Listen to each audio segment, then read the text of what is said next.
Right then, this is Sharky from SHAR-KADE. So we are making a start on a Ultimate Deluxe stand-up unit. It's going to be a Marvel design.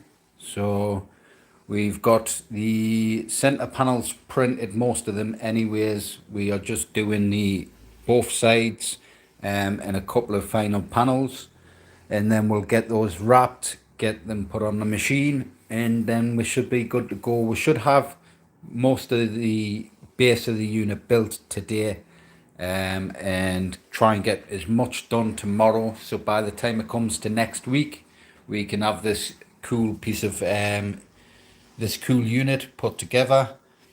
Camera doesn't really do the artwork justice, to be honest, but the quality is ridiculously good on the actual unit itself.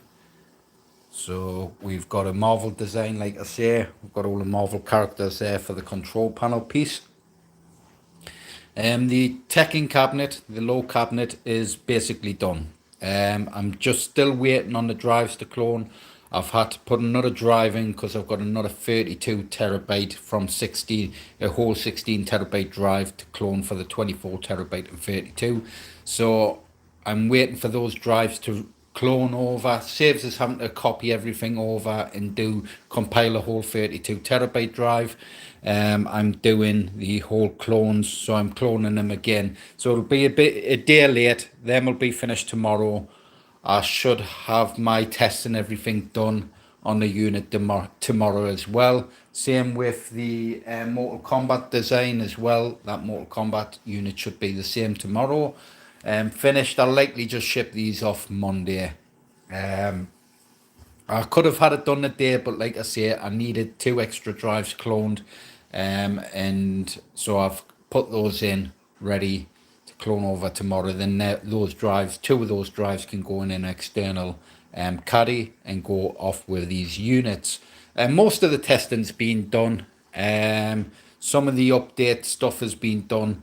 Over the weekend, I am going to sit down with the 32 terabyte drive and try and upgrade it with the new Xbox stuff and a few other bits and pieces as well. I'll add on there. That's practically getting going to be quite full. There is some new titles I'm waiting. So like I say, it'll not be fully complete till the end of the year. Hopefully, if some of the new titles that I am after, I can get straight on the machine itself. But you can always send a drive back for me to update and send back to you. That's not a problem. So yeah, we have a massive collection of Xbox stuff. I've tested quite a lot of the Xbox stuff out already. Seems to be working. Everything seems to be working fine. There is 1 or 2 games that are a bit glitchy, but other than that, most of the stuff seems spot on. But I won't know until I get all of them, all of the games on the drives, on one drive, and then go through and test each game. Obviously, I can't go through every game and play through so far through the game. I'll just check to see if it loads. If it loads in okay, and then I'll just wait for customer feedback for any games that don't work very well so far through the game and stuff like that, and then what would need removing. But other than that, we've got a couple of new little systems that might be going on this setup as well. I did put on the SHAR-KADE Owners Network a post about comic books. Now, most people seem to say they're not too bothered about comic books. It's not something they're really interested in on the SHAR-KADE cabinets. I'm just thinking of maybe putting it on there just as a drive filler, little bit of drive filler. I think it works out 100 gig with the stuff I've got at the moment, and I've made a custom menu, custom wheel and stuff for it.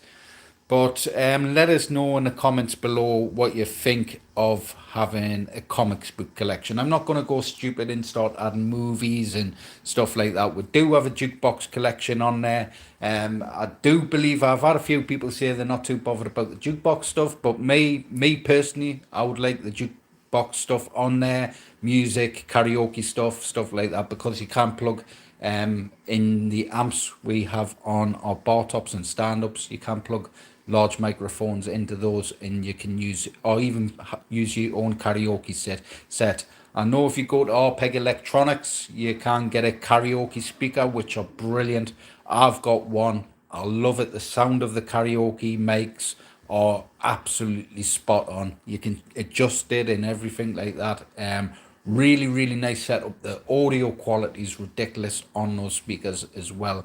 So obviously Raymond doesn't ship to the UK, but you can order stuff from him and arrange shipping yourself. So you can get shipping arranged yourself, have it collected from his place and shipped off to you.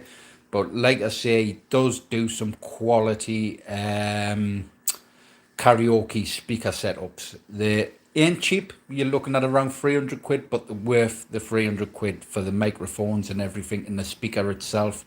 It means you don't actually have to have your karaoke system plugged into it, so you don't have to have the audio going through as well as the mics. It can be the own separate setup. So you're not driving multiple audios and stuff like that, but you can also have audio going in them as well. And like I say, the sound quality is ridiculously good. They can be ridiculously loud as well. You can have them quite nice. You can adjust it to the perfect pitch, basically. So yeah, so I like me karaoke stuff. I like me music being on me arcade stuff like that, in some music videos just to throw in. With the jukebox software, you do need a license for that software. For arcades, it's one-time license. It is linked to the machine only, so once you've got your license, I can jump on your machine, activate it on your system, make sure where it's all set up on the main menu and stuff, and you're off and away with that. If you ever have your drive restored or anything like that, you would have to request a new license key, explain the situation that the drive has had been restored or anything like that. Then you would have to get a new license code sent to you, or your license file sent to you, and then it'll have to be reactivated. But other than that, other systems, like I say, I'm not looking at doing movie collections and stuff like that. There is some big drives out there at the moment.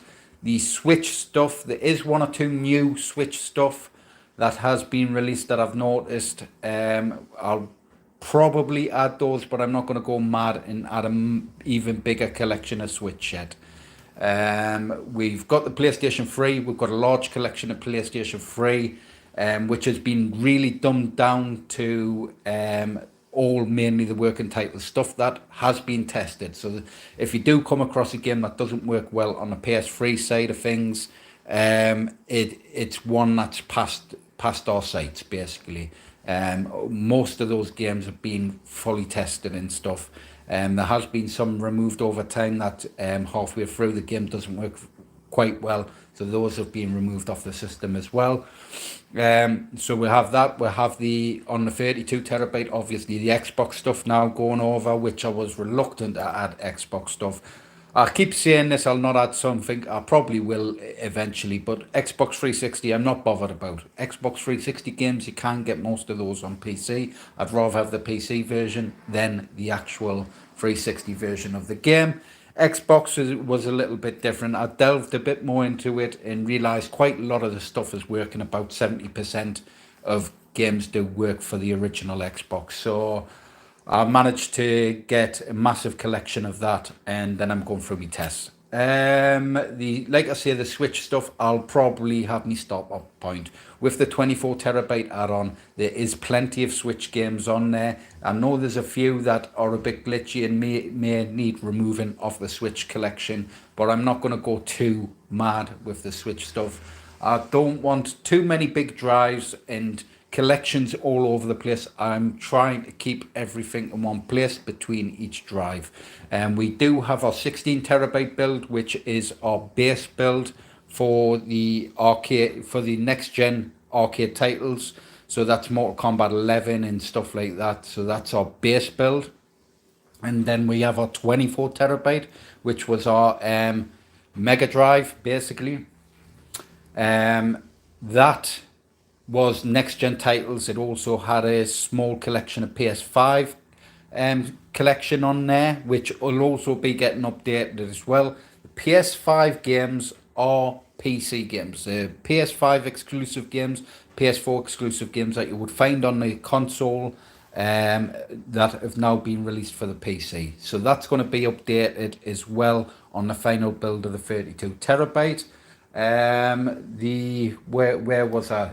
The PC modded games, I will likely add some more mods in the future as well. We do have our cheat wheel, which no one's come up with, was a PC cheats wheel. I've not seen anyone come up with that yet. There's a new software set up with that. It is going to take some configuration on each machine. I'm going to do it. I have done a tutorial video of that. It's on the SHAR-KADE Owners Network. Obviously, it's only available for actual SHAR-KADE owners. If you have purchased a SHAR-KADE unit and you are waiting for your build, you can join the SHAR-KADE Owners Network. Get on there, just hit me or Harry up, give us your order ID or let us know that you have purchased a cabinet. I probably spoke to you yesterday, but I'll forget your name by today. I'm terrible with names, so if I see you on there and you haven't answered any of the group questions, we're not going to add you. Unless you contact me and say, yo, Sharkey, get us on the group, and I'll add you there. It's on Facebook. It's called the SHAR-KADE Owners Network. You can jump on there if you are waiting for a cabinet, and then you can see whose builds are getting done. You can see any update videos, which I'm going to try and sit down this weekend and do some fixed videos for a few machines. Wait for a few systems, and then everyone can keep up to date, or everyone's setup is the same. So if there is an issue with a game or a system in the future, we can all work together, and then I can do a video or something and get that system or game fixed. I have been a little bit lapsed lately on doing fixed videos and stuff like that, because I have been focused on getting this 32 terabyte setup done, and we have been flat out, just constantly working all the time, doing designs and stuff like that. But like I say, I'm going to try and sit down. There is a few that I know on some machines that have went out. There's a few, one or two fixes that need to be applied. Like I say, get on the SHAR-KADE Owners Network. We'll get that video done. You can follow along with me. I'll probably try and do it live. My internet's been a little bit better. It's not 100%, but hopefully I should be able to now live stream, and you can follow along in the videos, get your unit up to date basically. And then if there is any issues with games or systems, like I say, in the future, we can all sit down together collectively and go through all those issues. Because once I do the 32 terabyte, that is probably going to be my base stop off point. I want to then focus on going through each system again, making sure every game is going to be working flawlessly if possible. I ain't going to spend too long trying to fix stuff that is going to cause more headache than anything. I mean, there is going to be one or two games that halfway through isn't going to work or something. You know what I mean? So things like this happen with emulation. So I'm not going to try and focus on, oh, let's re-download that. Because if I've got to re-download it, it means you've got to re-download it. It means 10 people are going to have to re-download it. 20 people. Get what I'm saying? So I don't want to have to jump on, especially a lot of my customers don't know what they're doing within Windows. They do struggle a bit. They struggle to follow some stuff. And some customers are frightened to actually do any fixes or anything like that, because they don't want to mess something up, which is understandable. And I don't want to have to jump on 20 people's machines and just to do the same thing each machine. I'd rather use all help and follow through. And then if there is an update, it can just be copy and pasted. There shouldn't be no going into systems, changing settings. I'd rather remove a game completely and update your settings, and then rather trying to re-download something, because not everyone's going to want to re-download something. Get what I'm saying? So That's my idea of thinking. And then if it is something that's extremely important, especially if it's a next gen PC title and it's a must have, and everyone says, yeah, we really want that game, we really want that on the system, I'd probably add it later on a newer drive, a bigger build. Launch box, big box, it'll probably be in the future. To be honest, I still love me Hyperspin. I'm still really stuck on Hyperspin, and I'm familiar with it. I know it inside and out.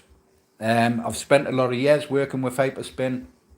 And big box, I do like it. I have tested it. There's a few things that do really niggle us. I like me customization of my menus and stuff like that, my themes and other bits and pieces.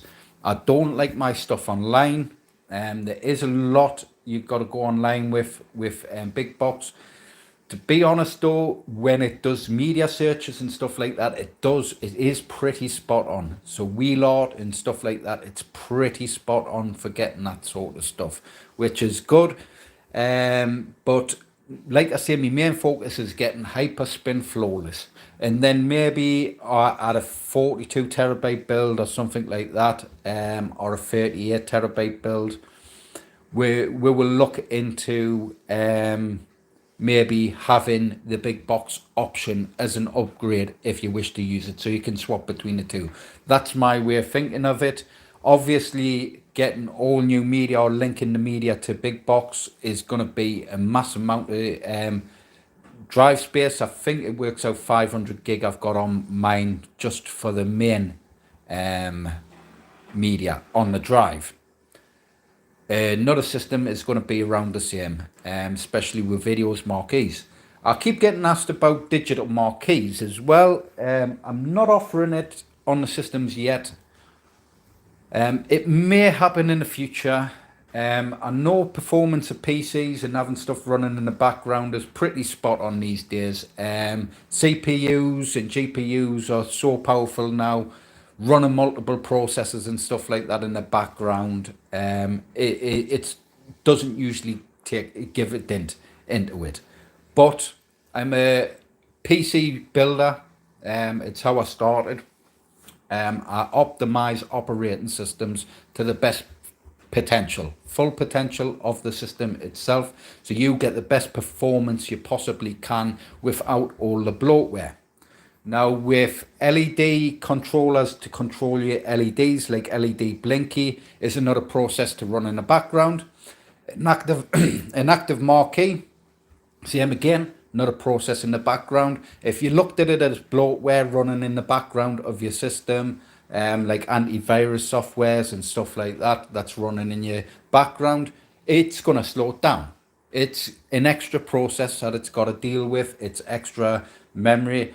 If there's a error with a media file or anything like that, is if the file's a little bit too big for what the other files are, and you're loading in through the systems, you're going to get errors eventually. There's going to be an error, or there's going to be a glitch. It's more of a headache for me. You know, I build these basically on my own. I do have my old man who does help us build the units. He's up there building now, up the other shop. But I'm doing everything. I'm doing everything myself, dealing with customers, dealing with the whole business myself. So obviously, active marquee stuff, running new processes, doing testing, doing all that stuff. I haven't got the time really at the moment for it. And to be honest, I don't want to have to put bloatware on. I don't want to have extra processes running in the background. If something works, don't mess on with it. That's the way I like to see it. They are nice, don't get us wrong. The active marquees do look nice. But you know me, you know the style of my machines. If I was to put an active marquee as well on the units, I'm going to have to redesign it in a way it's going to look stylish. I don't want just something planted there and it just look like it's out of place. It means extra design work and stuff like that. So it is possible in the future I may add an active marquee. The LED blinky setup in that I'm not too bothered about. There are nice buttons and stuff. It is nice to have all your buttons lit up and show you which buttons light up for certain systems, but the wiring can be a nightmare, especially shipping units off to places like America. They get shook around, they get knocked around. If you have an issue, I'm not on your doorstep to fix it. It means a long-winded call. You've got to be confident enough for me to go into the machine and me talk you through it and stuff like that. As much less hassle as possible building these units, getting his quality machines out that just work. Switch them on, plug them in, no configuration. There's times I've sent units off and something isn't quite right. It happens. Know what I mean? This stuff happens, and majority of the time I'm on there, I get it fixed, you're up and running, and you're off to go. You know, things do get damaged in shipping as well. Like I say, it's just, I like to try and treat the business with as less hassle as possible. So yeah, active marquees is a maybe. Is a maybe for the future. I am getting the files and stuff ready anyways, so I'm going to have that on the drive ready. And if a customer is confident enough and then want to add it to their system, there's plenty of tutorials how to do that as well. So the system will be there ready, set up if you wanted to mess around with your unit. Because once you've purchased it, if you want to add stuff, that's up to you. Just don't ask me for the extra help if it's not something I'm offering with the machine itself at that time. I think that's it. Driving wheel support. Now, I wasn't going to do driving wheel support, but it's another thing that has been requested quite a lot. Because obviously there's different wheels. There's a T500 RS wheel and pedals, and there's a G27 wheel and pedals, and I've got a Fanatec as well, which is like next level stuff. Obviously I'm going to get customers asking for G27. I'm going to get customers asking for T500 RS setup. Now, leave a comment below. Let us know. I have asked in the group as well, but leave a comment below. What would your preferred wheel be? And I'm going to pick one. I'm not going to do both setups. I'm only going to pick one setup, because when you start adding more controllers, more setups, it starts confusing things. I would say the best one would be that's got a X input support, something that's a 360 controller support. That I would say that would be the most best supported controller. Though, if we went with a T500 RS wheel and pedals, set that up, when it comes to Xbox 360 controller support, the G27 would probably overtake a 360 controller anyways. So it would be plug and play for most of the next gen driving games. There is a driving collection coming on the 32 terabyte. That's why I'm focusing now on the driving stuff, and the wheels and stuff like that. I do, like I say, I have the Fanatec and I have the T500 RS. I would have to buy in a G27 to configure it, but that's not a big deal. I can get that sorted. But let me know. I want some feedback of what is going to be your preferred wheel. And then I can do full support on, say, the T500 RS, and then the G27 or something like that would be the basically a plug and play for certain titles, certain systems. That's the idea of it anyways. So make sure you like, share, subscribe, hit that notification bell, and I will catch us in the next one. Bye.